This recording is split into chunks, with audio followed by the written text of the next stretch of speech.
Okay, gang. Yeah, I know. 2 videos in one session is a lot of my face to look at, but it is what it is today. So I'm going to kind of follow through the note I'm going to put up again from section 6.4. 6.4 is called molar mass, and we'll see what that is right now. So if we take the equation that's at the top, which is CH4 plus H2O, gives us 3H2 plus CO, that's methane, plus water gives us hydrogen and carbon monoxide. Okay, so we can see in that one molecule of methane reacts with one molecule of water. So that makes us think that it's a 1-to-1 ratio. So if we use mass in this situation, and we put the same amount or the same mass of methane and the same mass of water, it doesn't work. And the reason for that is the atomic mass of the carbon, the hydrogen, the oxygen, they're all different. So there's different numbers of molecules in a kilogram if we use a kilogram of water versus a kilogram of methane. So that doesn't work the way we think it's going to in that ratio. What we need is an amount in moles, or number of moles of each of those. So what we want is we want to get what we call the molar mass, right? Or how many grams, because it is a 1-to-1 ratio. So as we're going to see, the ratio we have is 1 to 1 to 3 to 1. So I should probably write that on the board, but hopefully you can follow along with the note when you look at it. So when we have that, we call that a mole ratio. So when 1 mole of methane reacts with 1 mole of water, if we know how many grams are in 1 mole, then we know how much to go and get to do this reaction. So the molar mass is the mass of any substance in grams in 1 mole of that particular substance. So it's expressed in grams per mole. And we are going to look at how we're going to find that in just 1 second. So if you take something like carbon, for example, that's the one they use in the book. So if you look on the periodic table, there's only one number listed for its mass, right? Its atomic mass, which is 12.01 units. Also, we're going to see why 12.01, why they don't put the U in the periodic table most times. Because that 12.01 is also going to be its molar mass. And we're going to see how the atomic mass units and the molar mass, how they can be exactly the same. So I've got that calculation right here that we will go through together. So let me get to that. All right, so if we look at this calculation, we know that carbon has a mass, an atomic mass of 12.01 units. And it's been experimentally discovered that 1 atomic mass unit equals 1.661 times 10 to the negative 24 grams. Okay, so what we're going to do is find out how much 1 carbon atom has a mass. What's the mass of 1 carbon atom? Because mass is measured in grams, not in atomic mass units. So we're going to take that atomic mass unit, 12.01 units, because that's how many units are in a carbon atom, and we're going to multiply it by 1.661 times 10 to the negative 24 grams per unit. Okay, because 1 unit is this, so this number is how many grams per 1 unit. So when we do that, hopefully you realize, now the book writes it a little bit differently, and all they're trying to illustrate for you in the book is that we've got units, actually units as the unit, on the bottom of this particular fraction, and units here. So that this U and this U cancel out, and we're left with an answer only in grams.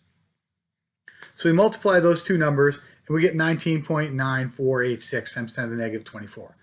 This, remember, not scientific notation. This is a step the book skips, but it's one that maybe gives you some confusion, but this is where they get this number.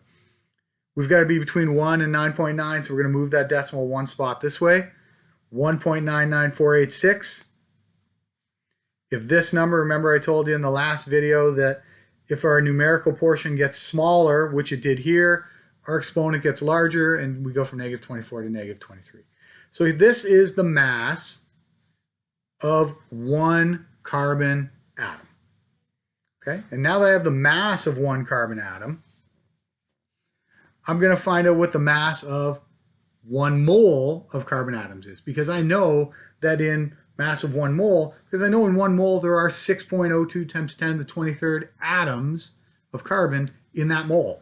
So I'm going to take the mass of 1 carbon grams per atom and multiply it by 6.02 times 10 to the 23rd atoms, which is what I'm multiplying here. Avogadro's constant, remember, is whatever entity we're dealing with. Multiply these two numbers together, and I get 12.01 grams because the atoms units cancel. Okay, so 12.01 grams. That's how many grams. That's how many grams there are of carbon in 1 mole of carbon.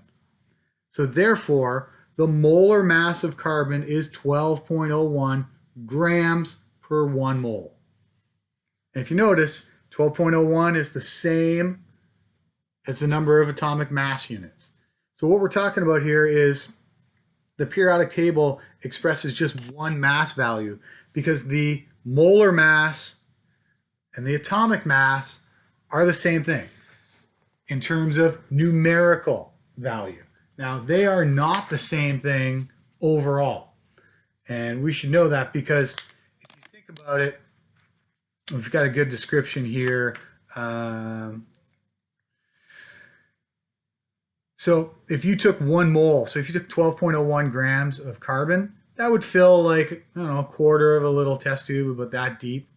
But if you took 12.01 units, which is a mass of 1 carbon, that is way too small to see at all. So we go from being able to visually see that 12.01 grams in here, 12.01 mass units is so small, there's no way we can see it live and to look at. Right? We don't have microscopes, we don't have technology strong enough to be able to see 12.01 at that level. So the reason we use this is pretty simple then. So when we use our atoms or any of those, we go on the periodic table, that is your molar mass of that particular one. So if we take something like, I'll do a little combination here. If a question said, what's the molar mass of sodium sulfate? Well, the first thing you got to do is, okay, I know sodium is Na plus 1, sulfate is SO4 negative 2. I'm going to cross those over. Okay, I'm going to do my crossover. I'm going to end up with Na2 SO4, which means in order to find the molar mass of this whole thing, I have 2 sodiums, I have 1 sulfur, and I have 4 oxygens. So our molar mass equals, we're going to take 2 times the molar mass of 1 sodium atom, which is 22.99 grams per mole. We're going to add that to, you could put in this spot, you could put 1 times 32.07, which is the molar mass of sulfur, but I'm not going to put 1 times, because 1 times we know is that number, so 32.07 grams per mole, because that's the sulfur, and then 4 times 16 grams per mole, which is oxygen. Okay, so when I add those together, I end up with, this one is 45.98 grams per mole plus 32.07 grams per mole plus 64 grams per mole. Okay, so before anyone asks, or in case you're wondering, yes, after our course is done, you're going to be expected to know all this stuff, obviously. But yeah, you go into grade 12, do I have to write the units, grams per mole, grams per mole? Yes, you have to write it every time. Those are the rules. All the grade 12 teachers are going to make you put that in. So if you don't get in the habit of just writing the numbers. So when you're doing these practice questions, write grams per mole every single time.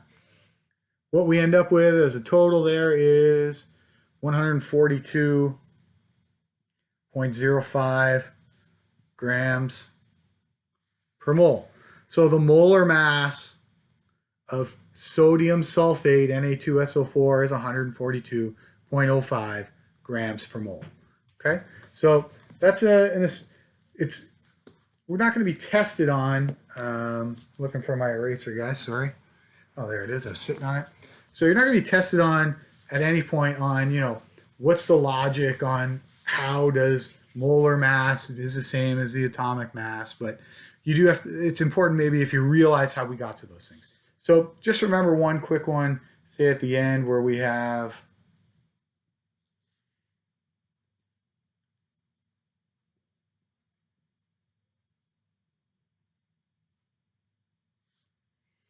right, a chemical formula like that. This would be, remember if we reverse crossover, this would be lead 4 sulfate, right? Lead 4 sulfate. So in this one, if you were counting them right, you'd have 2 leads. And now remember, this is like distributive property. You'd have 4 times 1, you'd have 4 sulfurs. So in here we'd have lead, we'd have 2, and then 4 times, so we'd have sulfur, we'd have 4, and then we'd have 4 times 4 oxygen, we would have 16 of them. Okay, so when we do the molar mass, it's important we can do our atom counting like that. So just be aware that as you go through the book and do the examples. Okay, I'm giving you those 2 sections for homework because they do go hand in hand. What we're going to see next week with the next video in section 6.4, I think, 6.5, is we're going to start to put them all together.